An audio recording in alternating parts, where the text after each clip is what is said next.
అధికారం కోల్పోయిన తర్వాత వైసీపీకి అసలు సిసలు కష్టాలు తెలిసొస్తున్నాయా? అధికారం ఉన్న నాళ్లు పదవులు అనుభవించిన వారు ఇప్పుడు కొందరు మాత్రమే తమ వాయిస్ వినిపిస్తున్నారా? మంత్రులుగా ఎమ్మెల్యేలుగా 5 ఏళ్లు పనిచేసిన వారు ఇప్పుడు పార్టీకి ముఖం చాటేయడానికి కారణమేంటి? మళ్లీ విజయం కోసమంటూ ఎన్నికల ముందు చేపట్టిన మార్పులు ఇప్పటికీ పార్టీని కోలుకోనియడం లేదా? సబ్జెక్ట్ అన్న మార్చండి, లేకపోతే నేతలనైనా మార్చండి అంటూ సొంత పార్టీ నేతలే ఎందుకు అంటున్నారు? వైసీపీలో కొందరు నేతలు రొటీన్ సబ్జెక్టుతో మీడియా సమావేశాలు నిర్వహిస్తూ ఉండడమే ఇందుకు ప్రధాన కారణమా? సొంత పార్టీ నాయకుల నుంచి నెగిటివ్ కామెంట్స్ రావడానికి మెయిన్ రీజన్ ఏంటి?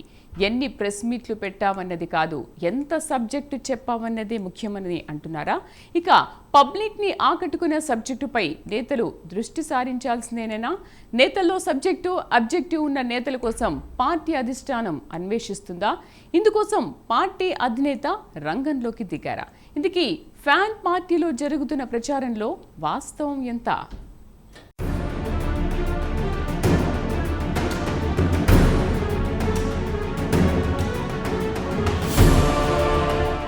అధికారం కోల్పోయిన తర్వాత వైసీపీలో నియోజకవర్గ స్థాయిలో నాయకత్వ సంక్షోభం ఏర్పడిందని ప్రచారం జరుగుతోంది. ఎన్నికల ముందు చేపట్టిన మార్పులతో కొంతమంది మాజీ ఎమ్మెల్యేలు పార్టీకి దూరమవగా, ఓటమి తర్వాత కూడా పలువురు నేతలు పార్టీని వీడేందుకు క్యూ కట్టారు. ఇంకా కొందరు పార్టీకి గుడ్ బై చెప్పేందుకు రెడీగా ఉన్నారు. ఈ జాబితాలో మాజీ మంత్రులు, మాజీ ఎమ్మెల్యేలు ఉండడంతో పబ్లిక్ ని ఆకట్టుకునే నేతలు కరువయ్యారని ప్రచారం జరుగుతోంది.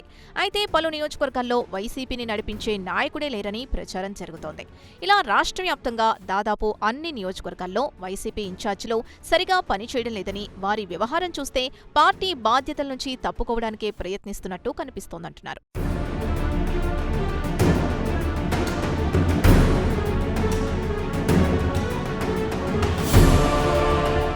ఈ నేపథ్యంలో వైఎస్ఆర్సీపీకి ప్రస్తుతం నేతల కరువు వచ్చినట్టుగా కనిపిస్తోంది. అదేంటి, ఎక్కడ చూసినా నేతలుంటారు కదా, మాట్లాడతారు కదా, మళ్లీ నేతల కరువు ఏంటని అనుకుంటున్నారా? ఇక్కడే ఉంది అసలు ట్విస్ట్. పార్టీ అధికారంలో ఉన్నప్పుడు కనిపించిన నేతలు ఇప్పుడు అడపాదడపా మాత్రమే కనిపిస్తున్నారు. ఇక రెగ్యులర్ నేతలంటారా, వారి నుంచి కొత్త సబ్జెక్ట్ ఏమీ ఆశించని పరిస్థితి. మీడియా సమావేశాలు నిర్వహిస్తున్నారు తప్ప పబ్లిక్ కి కనెక్ట్ అయ్యే అంశాలు మాత్రం అందులో ఉండడం లేదట. వ్యక్తిగత దూషణలు, సోషల్ మీడియాలో ప్రచారాలు, వీటికి మాత్రమే ప్రాధాన్యత ఇస్తున్నారు. ఇటీవలి కాలంలో పార్టీ అధినేత జగన్ కు ఈ అంశానికి సంబంధించి ఒక కీలక నివేదిక అందినట్టుగా సమాచారం. ఇలాంటి నేతల వల్ల ప్రయోజనం లేదని, ఇప్పటికే నేతల వల్ల పార్టీకి చెడ్డ పేరొస్తోందని, అలాంటి నేతల్ని కాకుండా కొత్త వారితో మీడియా సమావేశాలు నిర్వహిస్తే బాగుంటుందని అభిప్రాయాన్ని ఒక పెద్దాయన సూచించారట. జనరల్ గా ఎవరి మాటని కూడా పెద్దగా పట్టించుకొని పార్టీ అధినేత జగన్మోహన్ రెడ్డి మాత్రం ఆ పెద్దాయన సలహాలు మాత్రం పాటించినట్టుగా తెలుస్తోంది.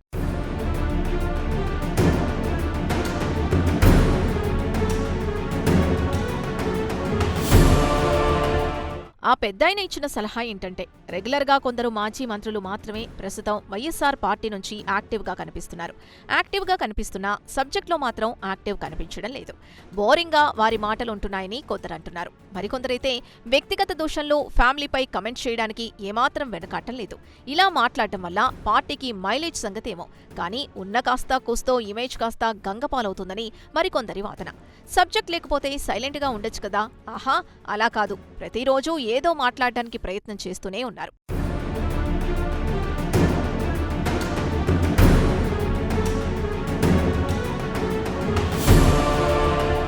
ఇక ఈ మీడియా సమావేశాలకు అనుమతి ఎక్కడి నుంచి తీసుకుంటున్నారు అనే విషయంపై కూడా పార్టీలో చర్చ జరుగుతోంది. అధికారంలో ఉన్నప్పుడు ప్రజా సంబంధాల విభాగంలో కీలకంగా వ్యవహరించిన ఒక మాజీ మీడియా ప్రతినిధి వారికి సలహాలు, సూచనలు ఇస్తున్నారట.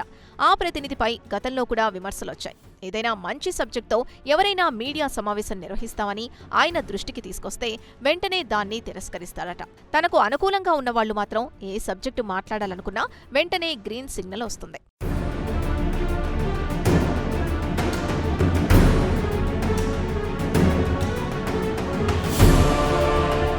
ఇటీవలి కాలంలో తిరుమల తిరుపతి దేవస్థానం వ్యవహారం కానీ, అదేవిధంగా ప్రజల సెంటిమెంట్తో కూడిన అంశాలకు సంబంధించి సరైన రీతిలో పార్టీ వాదనను వినిపించలేదనే భావన కొందరిలో వ్యక్తమవుతోంది. ఆంధ్రప్రదేశ్లో తమ ఉనికిని కాపాడుకునే ప్రయత్నంలో ఉన్న పార్టీకి సరైన నేతలు లేకపోవడం వల్ల కూడా సమస్యలు వస్తున్నాయని అభిప్రాయం వ్యక్తమవుతోంది. సొంత ఏజెండాతో పనిచేసే నేతల సంఖ్య పెరగడం కూడా ఇందుకు కారణమని మరికొందరు అంటున్నారు. ఇక ప్రైవేట్ సంస్థ ప్రస్తుతం పార్టీ పనితీరు, మీడియా సమావేశాల నిర్వహణకు సంబంధించి ఒక నివేదికను అధినేతకు ఇచ్చినట్టుగా తెలుస్తోంది. ఓవరాక్షన్ తగ్గించి కేవలం సబ్జెక్టుపైనే మాట్లాడితే ప్రజలకు దగ్గరయ్యే అవకాశంతో పాటు వారికి వాస్తవాలు వెల్లడించడానికి అవకాశం లభిస్తుంది. కనుక అలాంటి నేతలు ప్రస్తుతం పార్టీకి అవసరమని ఆ సంస్థ సూచించిందట. దానికి అనుగుణంగానే ప్రస్తుతం నేతల అన్వేషణలో అధినేత ఉన్నట్టు తెలుస్తోంది.